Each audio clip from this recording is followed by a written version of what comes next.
Isa na namang araw, nakasama nyo si Probinsyanong si Dwayne. At dahil nga may bunga na ulit itong mga sitaw natin, namitas ako dito at yun ang lulutuin natin for today's video.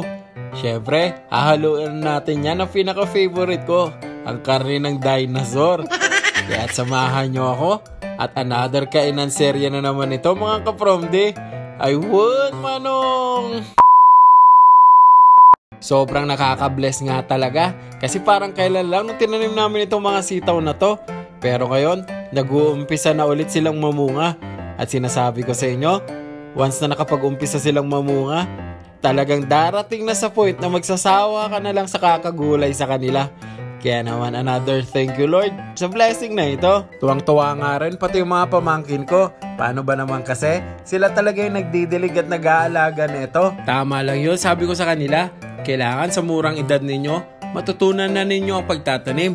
Napakalaking bagay kasi talaga nang hindi mo na binibili yung mga kinakain mo o ginugulay mo. Lalo pag dito sa probinsya, talagang hindi ka mauubusan ng rason para talaga magkaroon ng mga pananim na katulad nito. Problema nga lang namin at magsa-summer na. Talagang hirap kami sa source ng tubig pag ganitong summer na. Kaya hanggat may bunga tong mga pananim na to, sabi ko sa kanila, sulitin na natin. Huwag kayong mag-alala dahil hindi naman araw-araw gulay ang uulamin natin. Ayun, manong! Pero sa totoo lang, minsan kitang-kita ko na sa expression nila. Paano ba naman kasi? Sabi nila gulay sa umaga, sa tanghali, hanggang gabi ba naman gulay pa rin? Pero syempre, hindi natin hahayaan na magsawa sila sa gulay. Paminsan-minsan, lalagyan din natin yan ng iba't ibang recipe para naman sa ganon, hindi talaga sila magsawa sa gulay. At yun nga yung lulutuin natin ngayon. At habang pauwi ako sa amin, nabutan ko itong mga pusa namin. Magkayakap sila. Uy, sana all may kayakap. Ayun, manong. Siguro, giniginaw din sila. Kaya siguro niyayakap niya yung kapatid niya. Ito nga pala yung tinutukoy kong karne ng dinosaur. Paano ba naman si Luis? Sabi niya dinosaur daw to. Pero yan yung soup pack o yung parte ng manok na minsan nilalagay sa mga soup. Hiniwa ko na nga rin itong mga sitaw. Ginamitan ko na nga rin ito ng kutsilyo para mabilis kami. Kasi kung iisa-isahin kong puputulin yan, tsak, mag-aalauna na ulit o alas 2, hindi pa rin kami nananangalian. At baka mamaya yan, masama na naman ang tingin sa akin ng mga bata. Isipin nila, sa kakablog ko, gutom na naman sila. Pero syempre susulitin ko yung gutom nila. Sisiguraduhin ko na mabubusog at mag-e-enjoy sila. Ito nga pala yung kagandahan pag sarili mong pananim yung mga gulay. Hindi ka na mag-worry kung kailangan hugasan mo ba ng mabuti dahil may insecticide. Dahil ditong mga gulay na pananim namin, hindi namin ina-applyan ng insecticide. Nag-umpisa na nga rin ako dito maghiwa ng mga ricado. Siyempre, uunahin natin yung sibuyas. Isusunod natin itong sangkaterbang bawang. Siyempre, dahil adobo ang lulutuin natin, hindi mawawala itong bawang. Mas maraming bawang, mas takot yung aswang. Ayun, manong! Pero sa totoo lang, mas maraming bawang, mas masarap. At syempre, hindi mawawala sa paggigisa namin itong luya. Lalo't dinosaur yung lulutuin namin. Inumpisahan ko na nga ring hiwain itong dinosaur. Yan yung pinaka-favorito ko talaga. Pinaka-favorite ko talaga sa part ng chicken. Hindi ko alam pero sa tuwing nag-aadobo ako, yan yung lagi kong niluluto. Bukod sa mura na, syempre mura talaga. Yun ang unang-unang criteria. Bukod sa mura na, napakasarap talaga niyan kasi nanunuot talaga sa buto yung mga lasa niya. Kaya sa totoo lang, pag niluluto ko yan, sinisip-sip ko kahit mga buto. Nagumpisa na nga rin pala ako dito mag-isa. Inuna ko yung luya. Syempre, pag mga manok ang niluluto, unahin natin yung luya para sa ganon, mag-incorporate na yung lasa niya.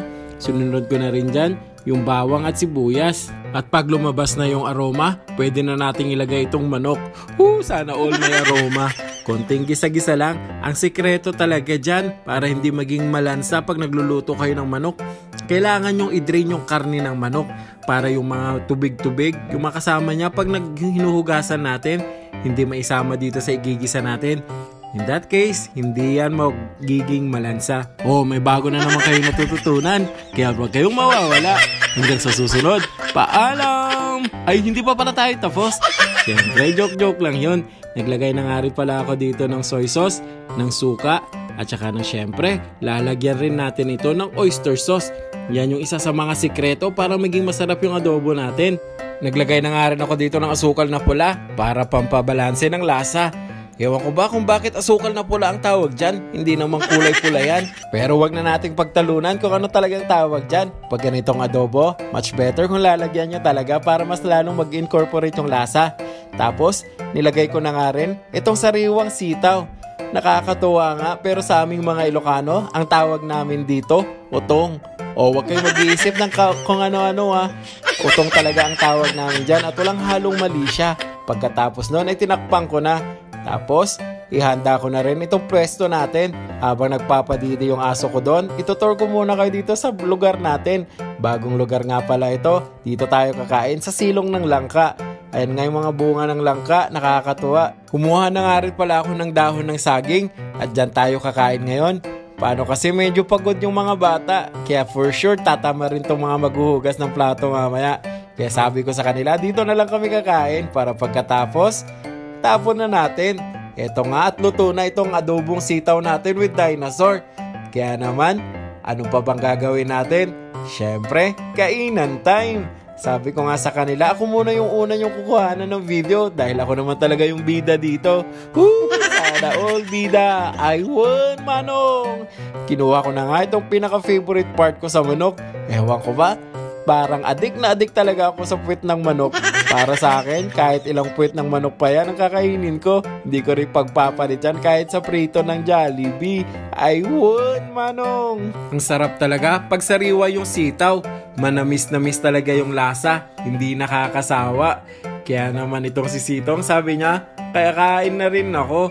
Pinagsandok ko na nga rin siya para na rin makakain. Tapos sabi ko kila kuya, kuhanan ko kayo. Ulwari, mga commercial model. Pero itong si Bauzon, hindi na nakapagpigil, sunod-sunod yung subo. Ayaw nga magpa-istorbo. At syempre, pag ganitong kainan na, galit-galit na muna. Fast forward tayo. Ang sarap nga lang kumain talaga dito sa silong ng mga punong kahoy na to. Imagine mo, napakalamig na. Tapos, nakakadagdag na pa talaga yung sariwang hangin. May kanya-kanyang lakad nga yung iba, kaya kami-kami na lang muna. Pag napanood nila to, panigurado sasabihin nila lugi. Kaya't huwag kayong mawawala. Hanggang sa susunod. Paalam mga kapromdi!